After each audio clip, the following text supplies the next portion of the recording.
Welcome to Whippoorwill Holler. I'm Miss Lori and this is Mr. Brown. We live in the hills of Arkansas. We love the Lord. Keepers of the old way, but accept some of the new. We love to cook and we love to eat. We love to garden. It's in our blood. It's how we stay sustainable and fill our pantry. We do a lot of canning and preserving. We live a sustainable life. We love our family. We work hard. And every once in a while, we like to dance. So y'all join us.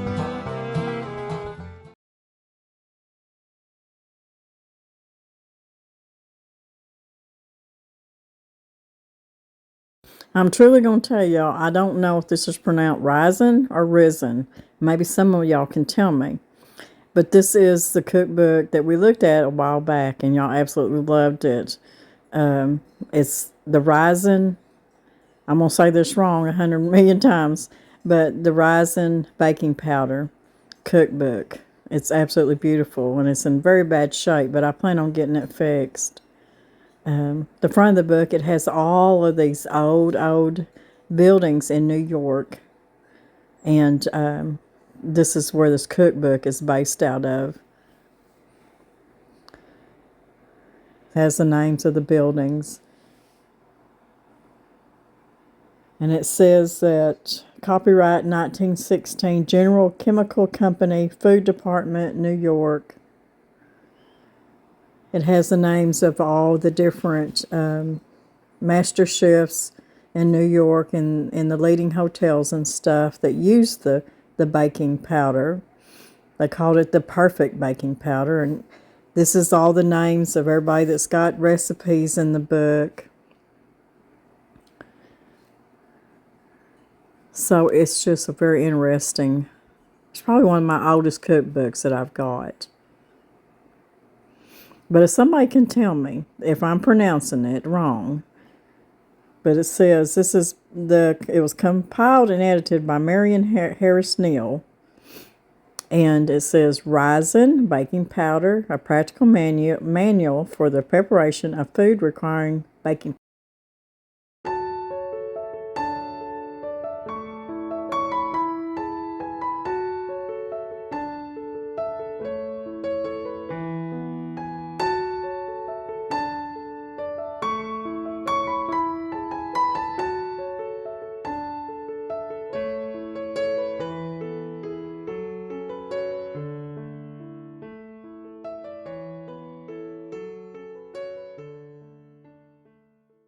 On my last video, I had a lot of requests for a recipe cooking. I made up some griddle cakes, and y'all see me cooking those because I had made a big pot of greens and I baked a ham, and y'all see me in between making these griddle cakes, and a lot of y'all said, Miss Lori, please do a recipe making the cornmeal griddle cakes. So when I was looking through this cookbook, I came across the cornmeal griddle cakes, and I thought, this is perfect. So we'll make the recipe out of the Ryzon baking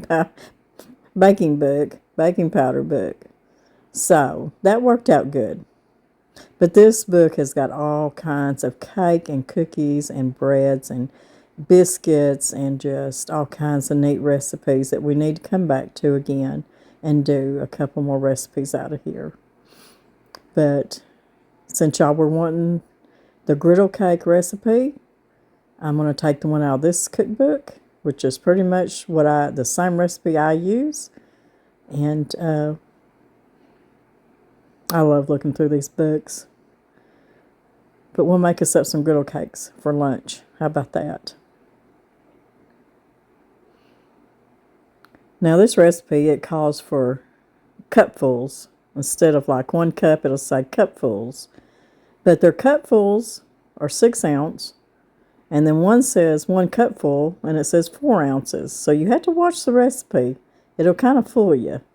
So in a lot of these old recipe books, you really have to pay attention to all the measurements, because they were a little bit different back then, or just the way that, from the way we do it now. Of course, you know, a cup is 8 ounces, and that's what we know. But in here it just says a cupful, but then in parentheses it says 6 ounces. So we'll do 6 ounces. But I think this is going to be, it's pretty much my recipe too. So we'll make us some good old cornmeal griddle cakes out of the Ryzon baking powder cookbook. Mix up our cornmeal griddle cakes, the recipe out of our Ryzon 1916 old cookbook. Now,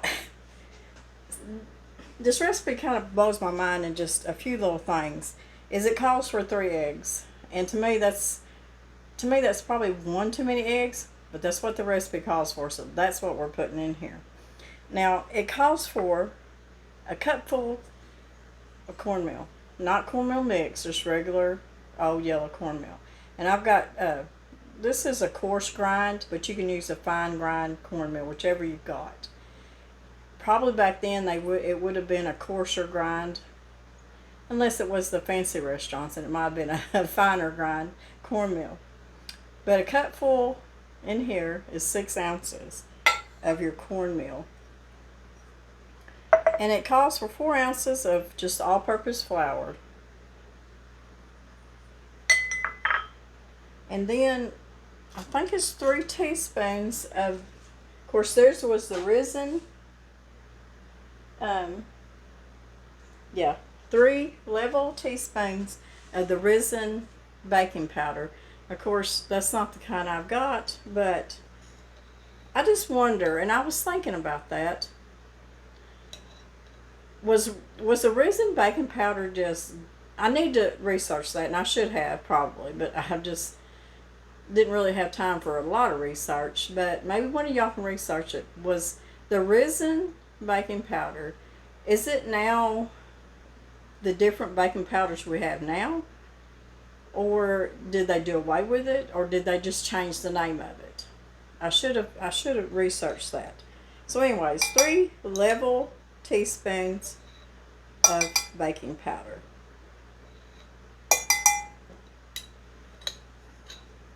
2 teaspoons of salt.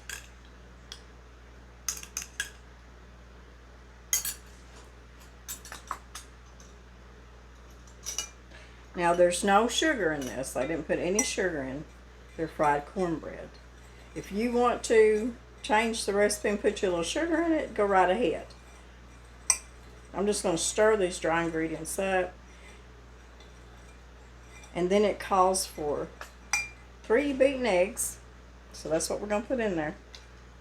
Now, you know, I was reading on there, and it says that a lot of times they were saying that eggs back then were very expensive, because there was such a population in the big cities that they didn't have chickens. Now, if you were way out in the country and on a farm, you had chickens, of course. But other than that, if you had to buy eggs, they said they were very, very expensive.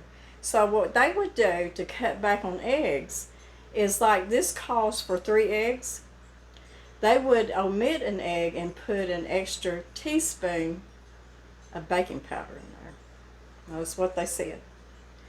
So we got our 3 eggs, and it doesn't really give you exact amount of milk really, but I'm going to put a half a cup to a cup. When I make my griddle cakes, I don't like my my batter real thin. Sometimes I accidentally get it too thin, and it aggravates me, because I like a thicker batter, kind of like maybe just a little bit thicker than my pancake batter. So this is just about right. Can't even talk today. It's just about right. That's because I need some griddle cakes in my belly, I think. So what I'm going to do, now that I got this mixed up, I'm going to let it set for just a little bit. I'm going to get my skillet, my cast iron skillet that I cook all my griddle cakes on, get it heated up. You can either use bacon grease, which is my preferred, or you can use butter, or if you're watching what oils you're using, use olive oil or safflower, whatever you use, that's what you'll use to fry up. And you're not going to be deep frying it, so it won't take a lot of oil. You want to put just a little bit of lard in there, on there. Okay. So let's let this sit a little bit. I'm going to put all this up, and then we'll get to making our griddle cakes. Now I've got my skillet on about a medium. You don't want it real high. Put about a medium on my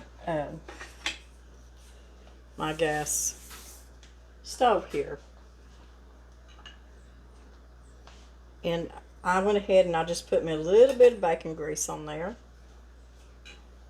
Like I said, you can use whatever you want to. Just get it pretty hot, just like when you're making pancakes. Get it about that hot. I got my plate out here so I can get them off there and get them going.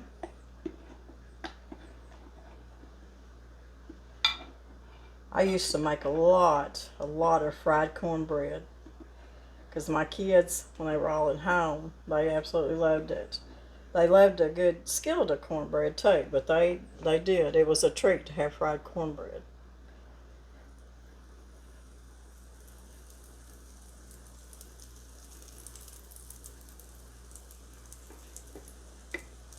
So you're going to cook this just like a regular pancake. You're going to watch it around the edge, and you can see there is bubbles, just real teeny little bubbles. So you need to get you some good old molasses. We like sorghum, honey, or just plain old table syrup is what they would eat on their griddle cakes, what I call fried cornbread. We just eat butter on ours, but sometimes we do put a little bit of sorghum molasses with it. Now, also it said on the instructions that when you're mixing this up, that if you wanted to add, of course I said sugar, but they said if you wanted to add a teaspoon or so of molasses or sorghum with your batter, to do that. So you can see the bubbles now getting bigger. We absolutely love fried cornbread, and we eat it with beans, greens, chili. We just like to eat it with just about anything, to tell you the truth. I love a big cast iron skillet of cornbread, but I absolutely love fried cornbread the best. Griddle cakes. So you're just going to turn it over, and you see it looks just like a pancake. This one's puffing up really good. So you just want to cook them just like like I said, a pancake. Let it get done through and through, and get brown on each side. It won't take very long, and we'll see how many we get. This is about a saucer size. Let's see, what size is a saucer? 6 inches. I've even made them in little bitty rounds for the grandkids. They love them like that, just little bitty tiny fried cornbread. And it's neat to make them in little mandolin size like this, because you can throw them in a big old bowl of beans. Man, it's making me hungry, I'm telling you. I think it's about lunchtime. We're going to eat us some good old griddle cakes. What you can do too is just kind of put your slit right there in the middle and just kind of press down. And when you don't see any raw dough coming through there, you know it's done in the middle. So it's brown on that side too. So we're going to call that one done. We're going to put us a little more bacon grease out on here.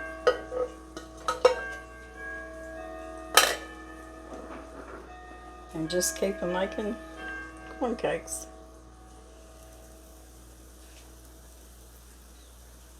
If you think it's too high, you can turn your skillet down. When it starts smoking like that, it might be just a little bit high.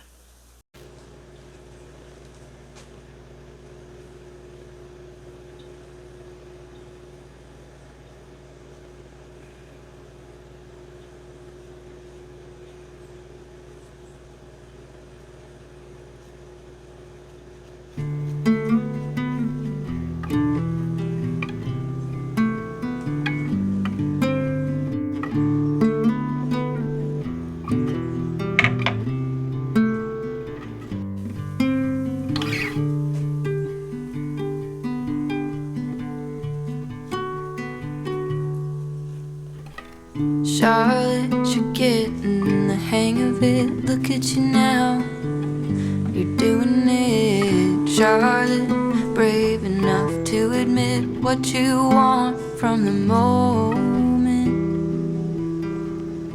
So keep going, kid.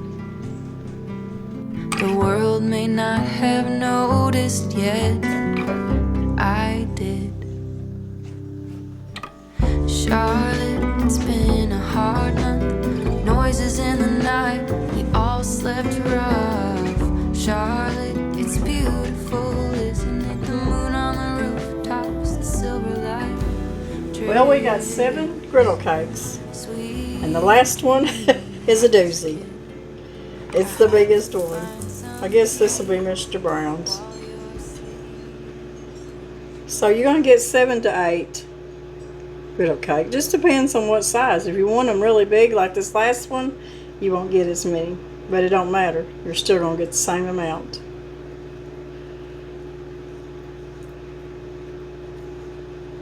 Don't that look good? Make sure you put plenty of butter. You can see the wood stoves are cranking. And I could have made my griddle cakes on my wood cook stove today. But these days are funny, y'all. Because during the day, it gets hot in this house. And you can see I've got my side window open down there on the sun porch. So for me to be able to fry up some griddle cakes, I'd have really had to stoke the fire and get it really hot to fry.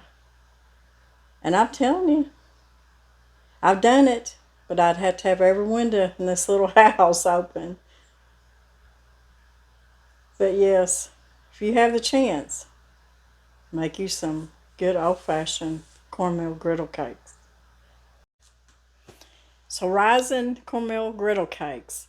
We've been eating fried cornbread, cornmeal griddle cakes, whatever you want to call them. We've been eating these for years and years and years. Danny's mama made them. My grandmother made them. So we've been eating them a long time. And they are some of our favorites.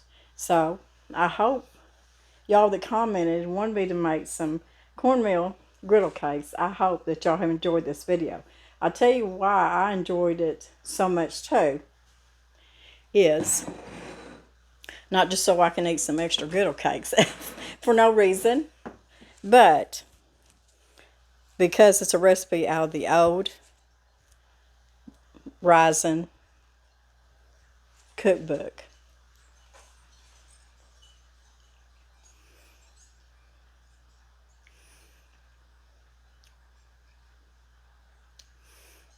Now remember, these aren't going to be sweet, but a lot of people will eat these with a little bit of syrup on them. But you can put a little sugar in it. But the way we eat these is we eat them with, like I said, beans, chili, greens, soup. I love to eat fried cornbread with a big old bowl of homemade soup or stew. So there's all different kinds of way. Or you can even, some people even eat them for breakfast with molasses or, sorghum on them, or a little bit of honey and butter or table syrup. So these have been around for many and many, many years. It was a staple in the house because it was very frugal to make. Just a little bit of cornmeal and a little bit of, flour, and of course your baking powder. And, you could feed several several people. So if you double this recipe, you can feed quite a few people with it. And like I said, I used to make little ones for the grandkids, and they really enjoyed those. But I use the coarse ground cornmeal. So that gives it a little more denser, more robust flavor. So if you just got regular yellow cornmeal, fine cornmeal, that's just fine, because I use that all the time making fried cornbread too. But this is so good. In fact, I'm going to heat some leftover chili up, and we're going to eat some of these with our chili. So I hope y'all enjoyed this video as much as I did. And we'll be back next week. Mr. Brown's busy outside, as usual, doing stuff on the homestead. But he'll be in a little bit. I'm hoping to get him into another cooking video pretty soon. So maybe we can get him to do that pretty soon. So, I'm going to show you my old cookbook again. It's a treasure now. And I am going to go get it fixed just as soon as I can find time to run to the library and see if I can get it fixed. So if you find out any more information about Ryzon baking powder, please let us know in the comments. Because a lot of my subscribers, they go through and read the comments. And y'all just kind of feed off each other. And y'all teach each other stuff. Y'all teach me stuff. And you share a lot of stuff. So keep it going. Talk to each other. Enjoy each other. Life's short. We never know from day to day. So we just need to grab hold of what we got. And just keep it going. Just keep treading through it. And make every day a good day. Some days may seem not so good. But my attitude has always been, it could be worse. I've seen a lot of people suffer in this world. So when I get up in the morning, I know for a fact that God has blessed me again. I've got up again. I've got food on the table. Everything's good. So I'm thankful. So do me a favor. Y'all don't stress yourself out over Thanksgiving dinner. Just make it simple. Make a few things ahead of time. Put it in the refrigerator, freeze it. Just enjoy your family. We all love to sit down and eat together. But if you're stressed out over the meal, it just kind of ruins it, don't it? So don't do that to yourself. And whatever you have in your house to put on that table Thanksgiving Day, be thankful for that. If it's not a turkey or a ham, if it's a pot of spaghetti or a bowl of beans, some fried cornbread, we'll be thankful for that, won't we? So God bless everybody. We love y'all so much. And we'll see y'all before Thanksgiving. Bye-bye.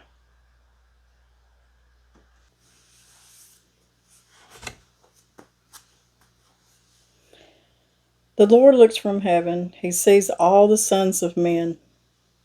From the place of his dwelling he looks on all the inhabitants of the earth. He fashions their hearts individually. He considers all their works. No king is saved by the multitude of an army. A mighty man is not delivered by great strength. A horse is a vain hope for safety. Neither shall it deliver any by its great strength. Behold, the eye of the Lord is on those who fear him, on those who hope in his mercy, to deliver their soul from death and to keep them alive in famine. Our soul waits for the Lord. He is our help and our shield. For our hearts shall rejoice in him, because we shall have trusted in his holy name. Let your mercy, O Lord, be upon us, just as we hope in you. Psalms 33, 13 through 22.